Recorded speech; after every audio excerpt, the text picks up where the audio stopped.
Buenas tardes a todos. Les damos la más cordial bienvenida al seminario del día de hoy correspondiente a la asignatura de literatura. El tema de hoy es el texto literario, narrativo y poético. ¿Sí? Muchas gracias por estar aquí presentes. Nuestro docente invitado es el licenciado Jorge Cabrera Mendoza.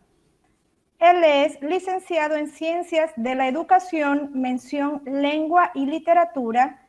Se encuentra cursando una maestría en Didáctica de la Lengua y la Literatura en Educación Secundaria y Bachillerato en la Universidad de La Rioja. Docente de Lengua y Literatura, es capacitador de razonamiento lógico verbal, lectura crítica y escritura académica. Sean todos bienvenidos. Les recuerdo, señores estudiantes, mantener su micrófono en silencio para no interrumpir la exposición del docente. Bien, bienvenido, licenciado Cabrera. Podemos dar inicio a la presentación. Muchísimas gracias.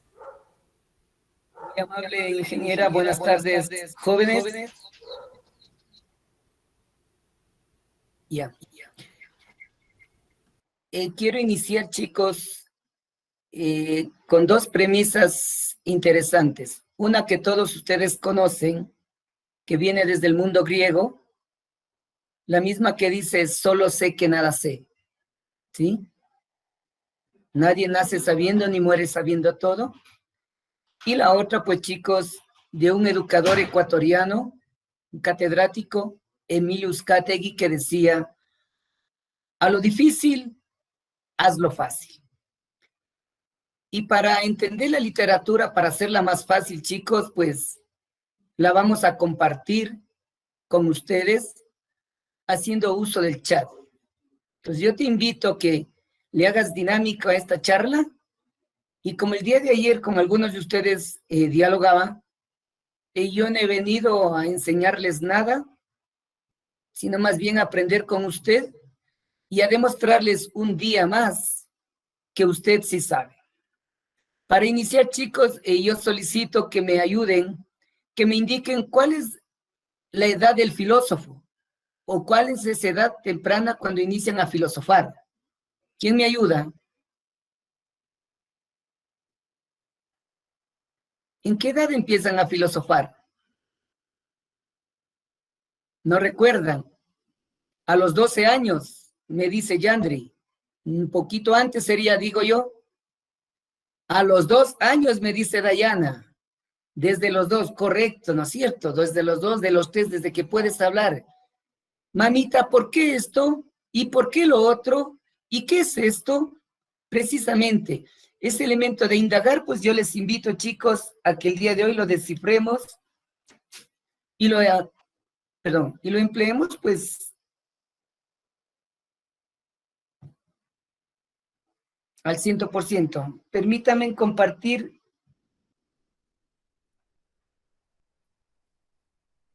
No sé si se comparte la pantalla, chicos, ¿me ayudan? ¿Se visualiza? Aún no, licenciado. Ahí está cargando la presentación. Listo, ahí ya la estamos viendo. Muy amable, chicos. Vamos a dar inicio.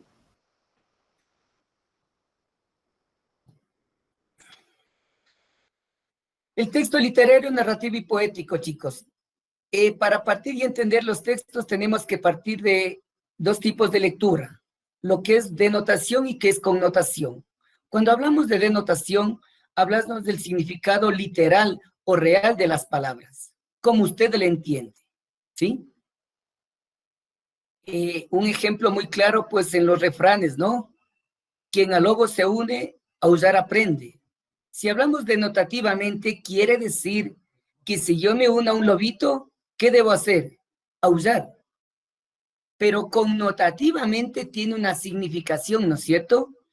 Que si me uno a una persona que tiene características negativas, yo las voy a adquirir. Entonces, se presta la narración y la poesía para interpretarla, analizarla, desde varias ópticas, ¿sí? En este punto quiero indicar que el docente no tiene la razón. Quien tiene la razón es el texto. Él nos va a avalar nuestra argumentación. Bien, el temario que tenemos, pues dentro de eso, géneros literarios, género narrativo, características, ejemplos, género lírico, características y ejemplos.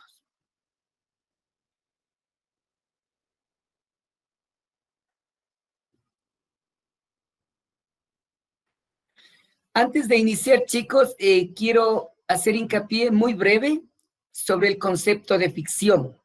Pero me ayudan ustedes, ¿qué entienden por ficción, por favor? ¿Qué entendemos por ficción? Algo irreal, correcto, un mundo imaginario, muy de acuerdo, ¿sí? Una historia de ideal, inventado, exacto, ficción, algo inventado, muy amable, gracias.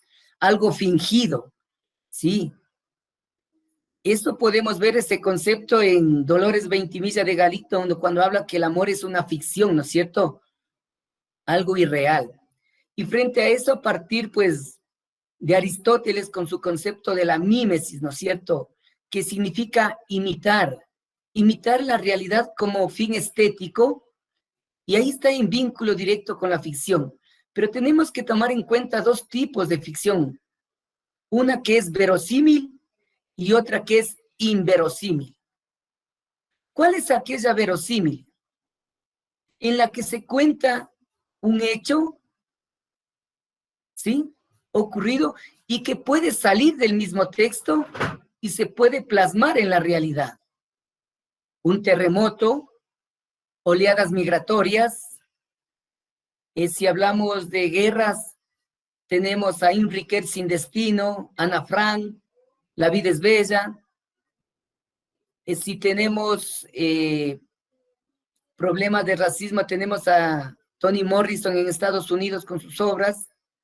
Es decir, que sale del texto, es una ficción verosímil. Y tenemos la inverosímil, la que se queda en el texto, ¿sí? Como ejército de zombies, o conquista de alienígenas, o elementos irreales que se quedan ahí.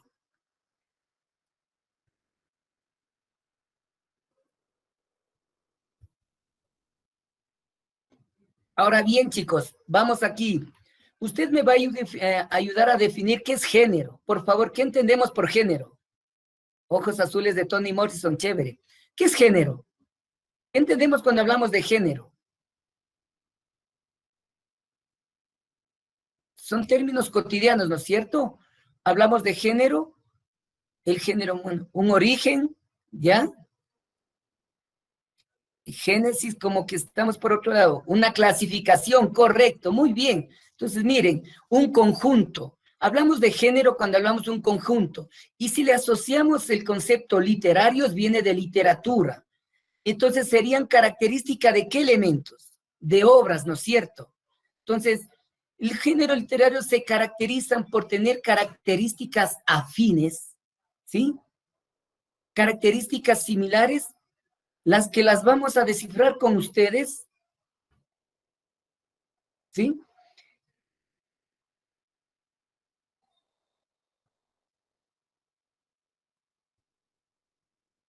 Para esto vamos a recurrir, pues, a un texto de Eduardo Galeano que es muy interesante y seguro que ustedes lo habrán leído. Se llama Pájaros Prohibidos.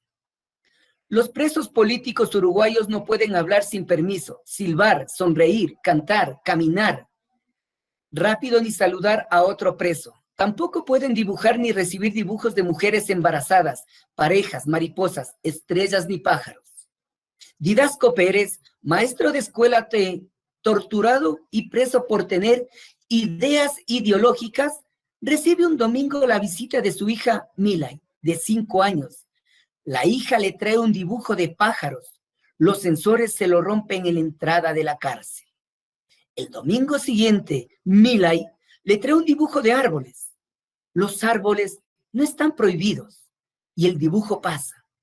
Didasco le elogia la obra y le pregunta por los circulitos de colores que aparecen en la copa de los árboles. Muchos pequeños círculos entre las ramas. ¿Son naranjas? ¿Qué frutas son? La niña lo hace callar. Shh. Y en secreto le explica. Bobo, ¿no ves que son los ojos? Los ojos de los pájaros que te traje a escondidas. Un bello cuento. Espero que les haya agradado. Jóvenes, ¿me ayudan a ir respondiendo a estas interrogantes? ¿Qué se narra? Cuando hablamos de un texto narrativo, ¿qué narramos? Es un cuento, sí, pero ¿qué se narra? A ver, ¿me ayudas, por favor, Darwin, Andrea y todos? Una historia, muy bien. ¿La historia de qué está compuesta? De un evento. ¿Pero qué están? ¿Qué narran? Hechos, muy bien, se narra hechos, acontecimientos, acciones. Y esa es una característica esencial, jóvenes, de la narrativa. Narrar hechos, contarlos, sucesos, ¿sí? La pregunta es, ¿quién los narra? ¿Quién narra aquí estos hechos? El narrador, obviamente, por supuesto. Y ya vamos a ver qué tipos de narradores tenemos. Muy bien. Aquí quiero recordarles que narrador no es escritor, ¿sí? El narrador es una convención de la narrativa, un elemento más. Se lo puede tomar como escritor siempre y cuando sea una obra autobiográfica. O si no, quedará como una convención de la narrativa, una convención literaria. La pregunta siguiente, ¿de quién narra esos acontecimientos? ¿De quién? ¿De quién se narra? ¿Los presos políticos qué son? ¿La niña qué es? Exacto, muy bien, Pamela. De personajes, gracias. Entonces, en la narración, miren, se va a comentar, se va a narrar acciones, hechos producidos por personajes. Ya vamos a ver cómo los clasificamos. Yo simplemente estoy verificando que usted sabe mucho más que mí. ¿De quién? ¿Cuándo se narra? ¿Hace alusión a qué, chicos? Muy rápido, vamos. ¿Cuándo se narra? En la cárcel, exacto, el tiempo. ¿Cuándo se narra el tiempo y en dónde?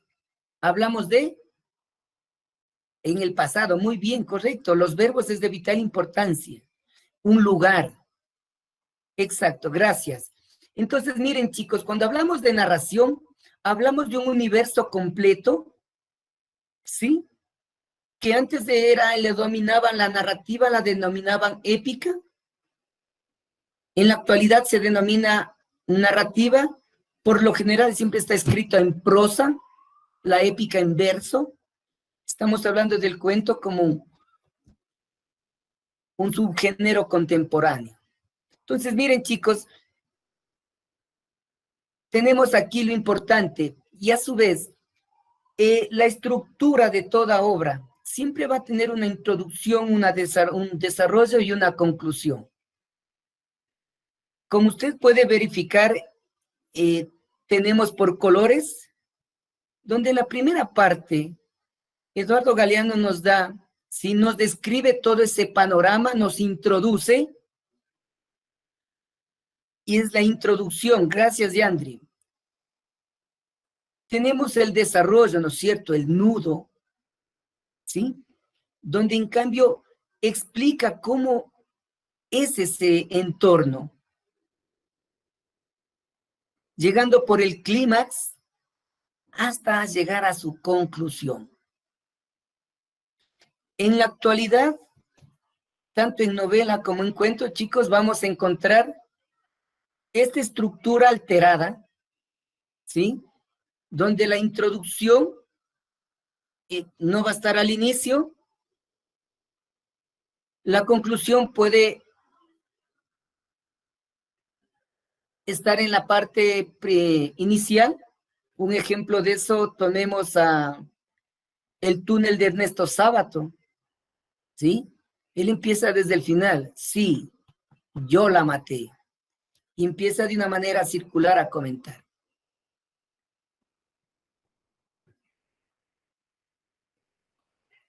Miren aquí este cuento interesante y muy cortito, un microcuento, ¿no? La mujer que amé se ha convertido en fantasma. Yo soy el lugar de sus apariciones. Aquí vemos un narrador que está en primera persona, el anterior teníamos en tercera. Entonces puedo ir identificando diferentes tipos de narradores. Pues bien, aquí como información tenemos, dentro de los subgéneros tenemos al mito. El mito se caracteriza, sí, por hablar de dioses escrito en la antigüedad, ¿no es cierto? Y nos sirve para entender al mundo. Tenemos mitos cosmológicos, cosmogónicos, ¿sí? Para entender e interpretar. Muchos de ustedes han de conocer, pues, ejemplo, el mito del Minotauro, que es genial para hablar en la actualidad, de Dédalo y el laberinto. Tenemos la leyenda.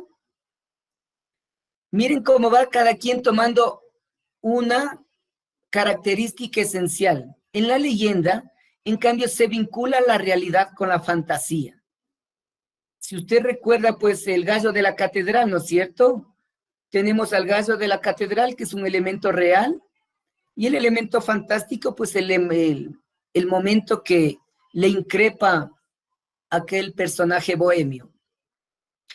El cuento, pues, tenemos en la actualidad que está en boga, ¿no? Una característica esencial que maneja un solo tema con muy pocos personajes. El albañil de Cantuña también, gracias. La novela, que en cambio es más extensa, mucho más compleja, tiene variedad de temas que se prestan para el análisis. Y otro subgénero que tenemos, la fábula, ¿sí? En este caso tenemos a uno de los máximos exponentes, recordarán bien, pues a Esopo, ¿sí? Donde aquí intervienen los animales y siempre nos va a dar una perspectiva, una moraleja, es decir, una enseñanza.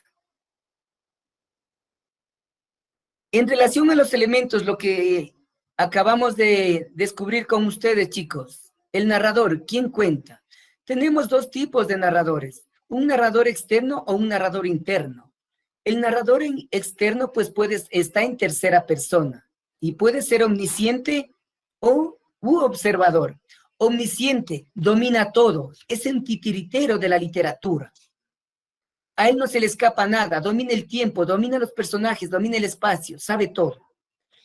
Este tipo de narrador utilizado hasta el siglo XIX, uno de los máximos exponentes pueden verificarlo en Honorato de Balzac, La comedia humana, por ejemplo.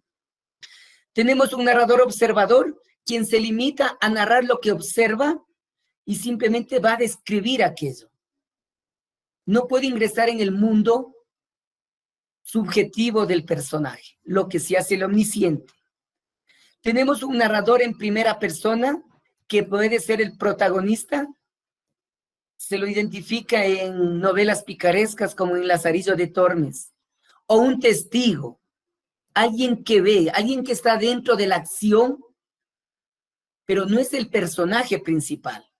Voy a contar la historia. Ejemplo, cuando usted ha visto en el colegio, recordará bien que usted vio una gresca, una batalla, y llega a la casa y mamá dice, mamita, ni sabes, te cuento, se peleó tal con tal, le sacó sangre, el otro pasó esto, vino el rector. Usted cuenta todo, pero simplemente porque ha sido testigo de los hechos, pero no es el ente principal, pero está dentro de la obra. Esos narradores tenemos. No con esto quiero decir que son los únicos. Hay una amplia gama de narradores según la tendencia literaria. Tenemos tiempo. ¿Cuándo ocurren los hechos? ¿Sí? Un tiempo externo, el cual tiene que vincularse con lo que es el contexto sociohistórico, y un texto dentro de lo que es la temática. Si recordamos el cuento de los pájaros prohibidos, el tiempo externo está fechado por década del 70, donde hubo pues una oleada de dictaduras a nivel de Latinoamérica, ¿sí? Y dentro de la obra podemos detectar que tiene la linealidad, ¿sí? Es lineal el tiempo. Pero también tenemos otro que se denomina zigzag, donde hay rupturas temporales, ¿sí? Donde hay rupturas temporales, puedo retroceder en el tiempo, evocar, o puedo adelantarme. Puedo realizar una retrospección o puedo realizar una prospección. Esas rupturas de tiempo son muy habituales en la narrativa actual. Y de pasito, chicos, les sugiero una obra que a usted le va a encantar. Mal de ojo de Willo Ruales, escritor ecuatoriano de talla internacional. Ahí vas a encontrar los tiempos para que veas cómo se maneja. Un maestro de maestros, Gabriel García Márquez, sin Crónica de una muerte anunciada. Tenemos a los personajes, ¿sí? Los personajes que pueden ser, en este caso, vamos a caracterizarlos como principales, y de entre ellos podemos tener protagonistas y antagonistas. Aquí, en el cuento, ¿quién es protagonista? ¿La niña o Didasco Pérez? ¿Quién realiza la acción pertinente? La niña, muy de acuerdo. Si ella es la protagonista, ¿quiénes son los antagonistas de ella? ¿Quién es la antagonista de la niña? Gracias, Darwin, Brini, Carol y todos que me ayudan. Didasco no es el antagonista. Serían los censores, los policías, correcto, los guardias, Damaris. Protagonista, antagonista. Esto pueden ver en películas de Marvel. Batman, protagonista, el antagonista, el pingüino. Vamos a encontrar. Y tenemos, en cambio, por la evolución del personaje, podemos comentar como personajes redondos y planos. Cuando un personaje es plano, cuando no se transforma en el transcurso de la obra.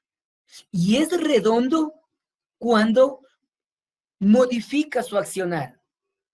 Un ejemplo claro, chicos, a los que les gusta las mangas, pues Dragon Ball Z. Un Goku es un personaje plano. Él es bueno y muere bueno. Pero un personaje que es genial y que me encanta se llama Vegeta. Porque ese personaje va cambiando, se va modificando. Chicos, vayan a ver cómo evoluciona de bueno, de sanguinario, a una persona que lucha por la justicia, que se encarna, es decir, se va alterando paulatinamente, ¿sí? Se transforma. Gracias, Darwin. Tenemos el espacio donde se desarrolla. Puede ser un lugar real o ficticio, ¿sí? En este caso tenemos la pista, la segunda palabra, ¿recuerdan? Presos uruguayos. Se desarrolla en Uruguay. Un lugar real, indefinido o definido. Y los espacios imaginarios son aquellos que existen solo dentro de la obra. Ejemplo de eso tenemos Junta Cadáveres, es la obra de Juan Carlos Onetti, ¿sí? Y si nos trasladamos al cine, tenemos Ciudad Gótica de Batman, donde solo existe en la obra. Fuera de ahí no existe.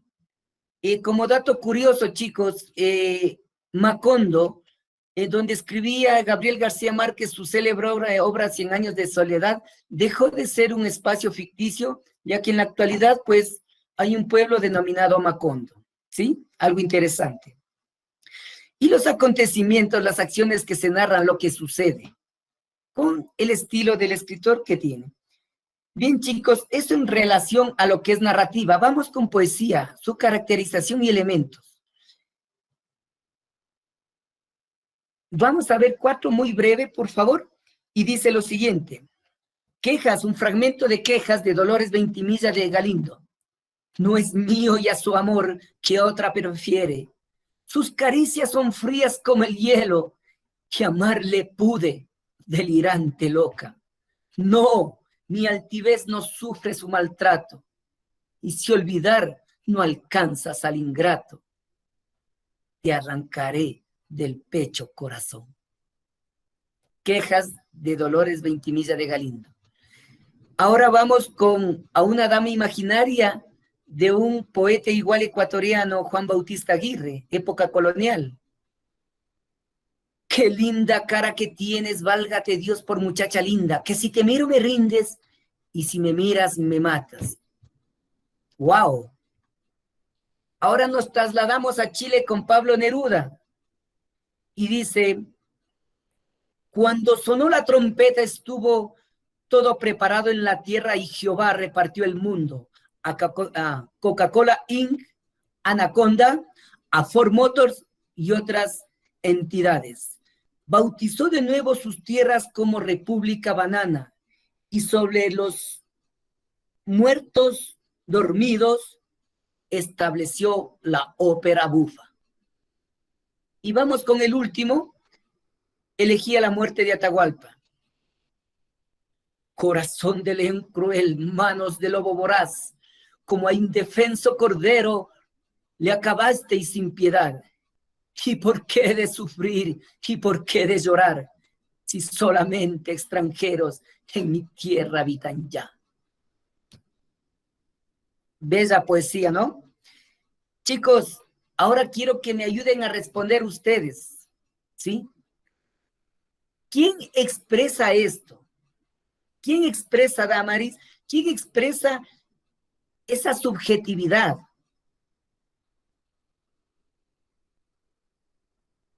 No es el autor. En este momento yo estoy expresando. Vamos, de manera general yo seré tampoco el personaje. Aquí no hablemos de, sí sería el personaje, el narrador, ya. María me dice el narrador, partamos de ahí, chévere.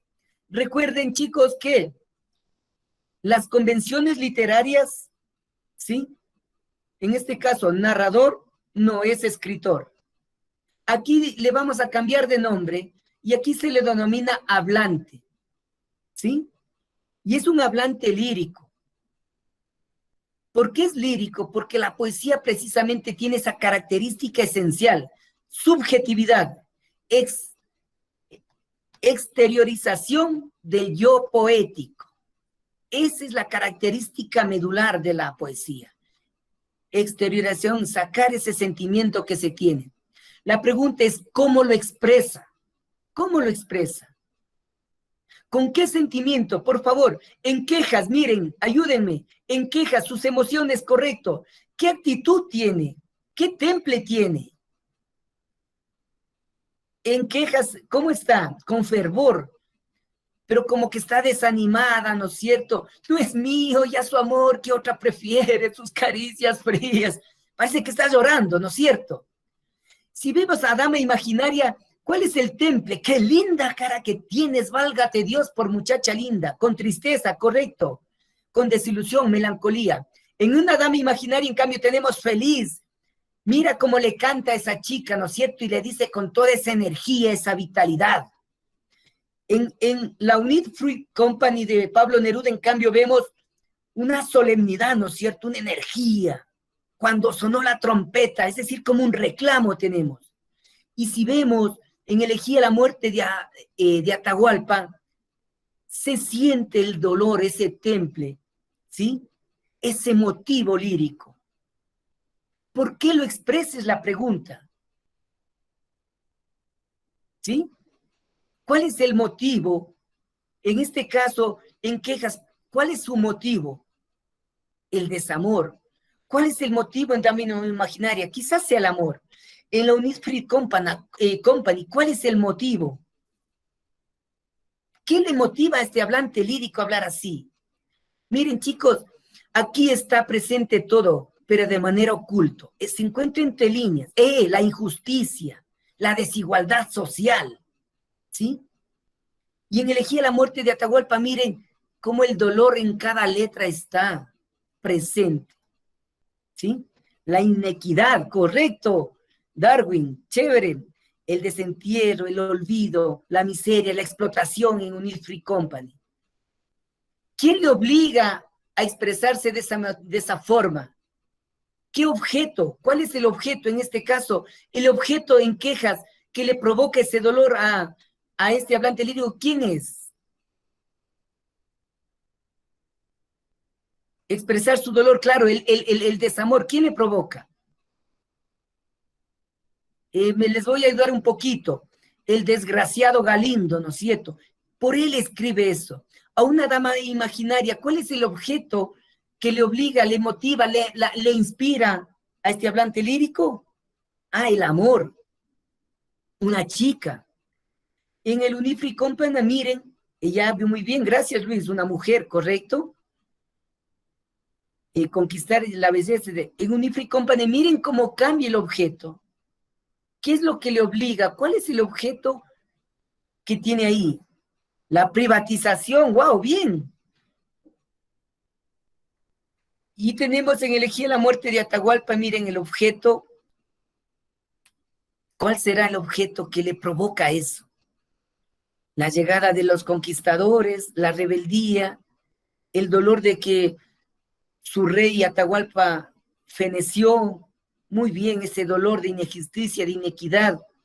Y podemos, chicos, podemos alargarnos, porque el texto, si ustedes se percatan, desilusión, gracias Lisbeth, los textos se prestan para interpretarlos y podremos discutir toda una tarde, ¿sí? Y cada uno va a tener una justificación porque cada verso tiene, cada palabra tiene historia. Nos sugiere algo y nos invita a relacionar, ¿sí? Y al final, ¿qué expresa? ¿Con qué elemento? Con el lenguaje, con esas figuras literarias que nos hacen sentir, nos hacen vibrar de una manera diferente. Las señoritas lean quejas y se van a identificar, ¿no es cierto? Llamarle pobre al sol de mi existencia, si habría pena, soñador el alma, perdía mi pobre corazón su calma. ¡Wow! ¿Cómo me sumen el dolor con sus frases? Y si me voy a una daima imaginaria, qué linda cara que tienes, válgate Dios por muchacha linda, que si te miro me rindes, si me miras me matas. Esos tus ojos traviesos que brindan entre coral y nácar, arpones cuando los flechas, puñales cuando los clavas. ¡Wow! Me invita a enamorar, a ilusionarme. Y voy por otro lado, y así puedo ir con todos, chicos, y me dan, porque las figuras literarias se prestan para ese juego, ¿sí? Esa connotación del texto. Por ende, recuerden que usted debe interpretarlo. Y todo lo que ustedes me dijeron, chicos, pues lo tenemos aquí sintetizado, ¿sí? El hablante lírico es la voz que expresa el poeta, el poema, para manifestar sus emociones de interioridad. Puede ser un hombre, un niño, una mujer, depende. El temple lírico es el estado de ánimo que se encuentra el hablante lírico. Alegría, amor, odio, pasividad, dolor. La actitud lírica, el modo como muestra el mundo lírico en términos generales. Aquí tenemos tres tipos. La enunciativa, que podemos identificar con el poema de Pablo Neruda, porque nos describe un sinnúmero de elementos y de hechos, es más descriptiva. A diferencia de la apostrófica, que la podemos identificar a una dama imaginaria, porque maneja la segunda persona. Y la eminentemente lírica, la carmínica o de canción, que es netamente subjetiva. Ustedes pueden encontrarla pues con Dolores de Ventimilla de Galindo, cómo destila desamor, sufrimiento, amargura y todos los elementos. El motivo lírico es la idea, la situación, la emoción o sentimiento sobre el cual el hablante lírico construye su poema. ¿Sí? Gotas de sangre, me dice por ahí Yandri. ¿Sí? ¿Con qué sentimientos tienen? Y miren que en cada fragmento de los poemas se tiene un sentimiento diferente. Cuando hablamos, alguien me puede decir de manera general el amor. Chicos, pero hay un amor ágape, hay un amor eros. Entonces tengo que definirlo. Hay un desamor. Entonces tengo que clasificarlo y serlo muy puntual. Y en cada verso va a encontrar usted la pista. El objeto lírico, esa representación que permite al hablante, ¿sí?, mostrar su interioridad. Esa es la inspiración poética. ¿Quién le motiva? ¿Quién le obliga? Perdón, el objeto es la representación que permite al hablante mostrar su interioridad, inspiración. ¿Quién le mueve ese mundo interno? Y el lenguaje lírico, que es muy sugestivo, ¿sí?, metafórico, permiten manejar el lenguaje, ¿sí?, para construir todo ese mundo subjetivo. Si vemos una característica, una diferencia entre la narrativa y la lírica, es precisamente que tenemos un mundo más objetivo en la narrativa y un mundo eminentemente subjetivo dentro de la lírica, ¿sí? Otro elemento también podemos ver en la escritura, que mucho más se suele utilizar en narrativa en prosa y el verso en la lírica.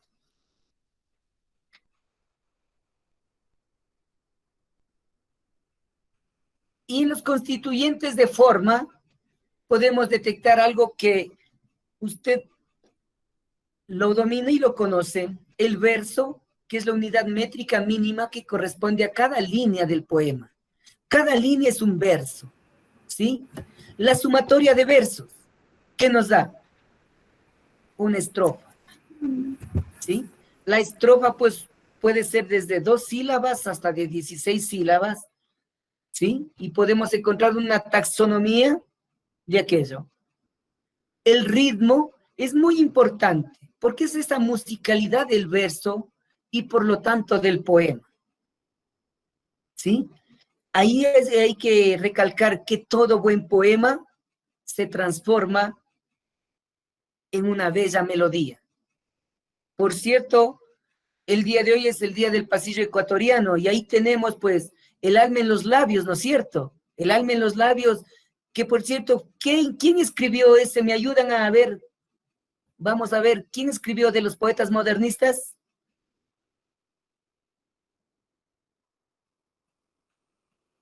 Nadie, ¿no recuerda? Medardo Ángel Silva, gracias. Gracias, Lisbeth. ¿Sí? Que ahora les llaman los que beben los rocoleros, ¿no? Es un bello pasillo, miren. La rima, que en cambio podemos encontrarla en cada verso. Para que exista rima, debemos tener mínimo 2 versos. Para que exista rima, 2 versos. ¿Sí? Rima consonante o asonante. ¿Cuándo es rima consonante? Cuando a partir de la última vocal acentuada, de la última palabra de cada verso, se repite vocal más consonante, ¿sí? ¿Y cuándo es asonante? Cuando solo se repiten vocales. Cuando no rima ningún verso, es un verso libre. En la actualidad, usted puede ver ejemplo en las canciones que son bellos poemas de Tierra Santa, de Bunbury, de Arjona, donde utilizan el verso libre, ¿sí? No tienen esa métrica, la misma que en la actualidad no es tomada muy en cuenta, pero es de vital importancia para comprender un poema en su totalidad. Y el acento, que es un fenómeno más importante que atañen al ritmo, ¿sí? Es la marca que permite destacar un fragmento de discurso o sílaba sobre todo. Permítanme retroceder, jóvenes, algo que se me olvidaba y es de vital importancia, que son los apartados. Nos ubicamos en el poema Unit Fruit Company y vemos que tenemos de color amarillo y otro de color verde, ¿sí? Yo tengo y puedo detectar los apartados leyendo y viendo qué acciones o qué elementos me va entregando el poeta. Ejemplo, dice, cuando sonó la trompeta estuvo todo preparado en la tierra de Jehová y repartió el mundo a Coca-Cola, Inc., Anaconda, Ford Motors y otras entidades. Miren cómo ahí termina y viene con otro elemento.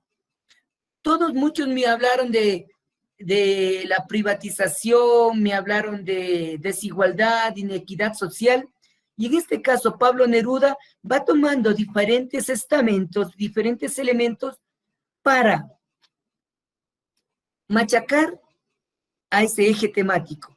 Miren, en cambio dice en la siguiente, bautizó de nuevo sus tierras como República Banana y sobre los muertos dormidos, y continúa el poema. Entonces, qué importante es que el momento que usted lea, logre detectar los apartados para poder generar una crítica mucho más profunda.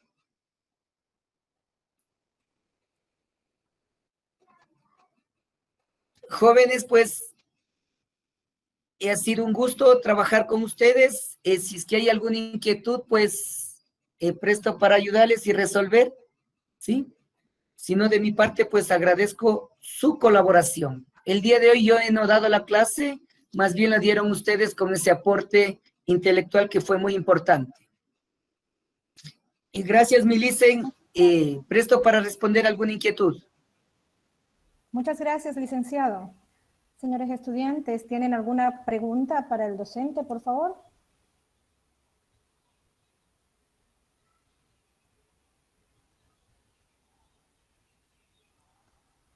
Excelente clase, nos dicen, licenciado. Muy bien. Todo estuvo claro. Bien, en todo caso, les agradecemos, señores estudiantes, por su participación en este seminario. Recuerden que el link de cada uno de los videos se está enviando a sus aulas virtuales. De igual manera, ustedes pueden visualizarlos en nuestro canal de YouTube. Muchas gracias, señor docente, licenciado Cabrera. Gracias por su exposición. Gracias, profe. Damos por Ustedes, terminado. chicos, por colaborar, muy amables. Gracias.